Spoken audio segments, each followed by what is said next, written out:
Hello guys, in this video I'm going to show you how to add stickers to a picture in the CapCut app.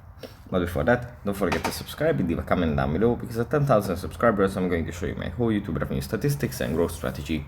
So without further ado, let's just jump right into it. First you have to open up the CapCut app.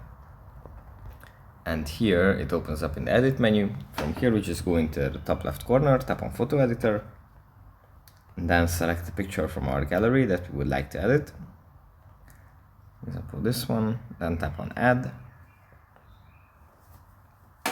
and then in the bottom we find stickers, and just tap on this, and here we have a lot of different kinds of stickers, also some a